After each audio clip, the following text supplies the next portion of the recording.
Pertussis is also known as whooping cough. It's caused by the bacteria Bordetella pertussis. Among the vaccine-preventable diseases, pertussis is one of the most common occurring ones in the U.S.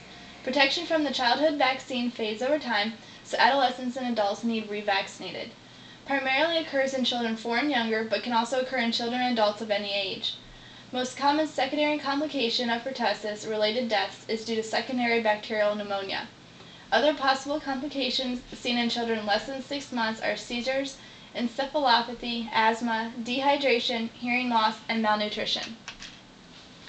Whooping cough is highly contagious. It's spread among people by direct contact with fluids from the nose or mouth from infected persons. People contaminate their hands with respiratory secretions from an infected person, then touch their own mouth or nose. Small bacteria containing droplets enter the air during coughing or sneezing, and people become infected by breathing in these droplets. Signs and symptoms, Stage 1. The catarrhal stage usually lasts 1 to 2 weeks. Symptoms are characteristics of an upper respiratory infection.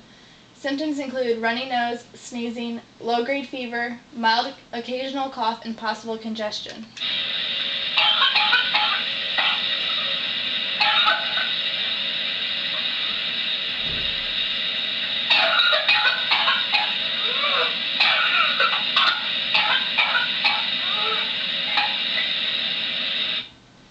Stage 2 is the paroxysmal stage. It lasts from 1 to 6 weeks but may persist longer than 10 weeks. Cough gradually becomes more severe. Characteristics of this stage are bursts of coughing, high-pitched whoops. During attack they may become cyanotic, appear ill and distressed. Vomiting and exhaustion follow an episode. Person appears normal between episodes. Attacks occur more frequently at night, and there are an average of 15 to 24 attacks per 24 hours. And infants under 6 months may not have the strength to have a whoop, but they do have bursts of coughing. Stage 3 is the convalescent stage. Recovery stage usually is gradual.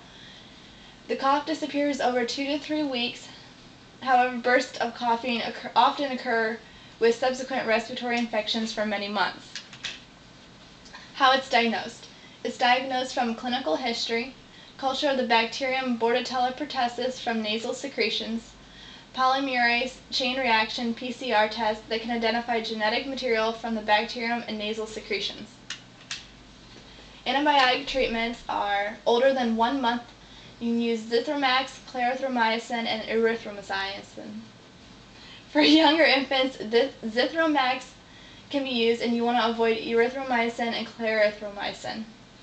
Older than 2 months, an alternative is Septra. The therapeutic effects of the macrolides are bacteriostatic action against susceptible bacteria, and the sulfonamide are bactericidal against susceptible bacteria. Other treatments include increasing humidity in the environment, suction frequently to mobilize secretions, look for signs and symptoms of airway obstruction, and encourage fluids. Client and family teaching. The prevention is the best way to prevent pertussis, and it's to get vaccinated. For maximum protection against pertussis, children need 5 DTaP shots at the ages of 2, 4, and 6 months. They should get the 4th shot between 15 and 18 months, and the 5th shot between 4 and 6 years. Adolescents and adults should get a DTaP booster every 10 years. You also want to maintain good hand hygiene and keep children away from anyone who has a cold symptoms or who is coughing.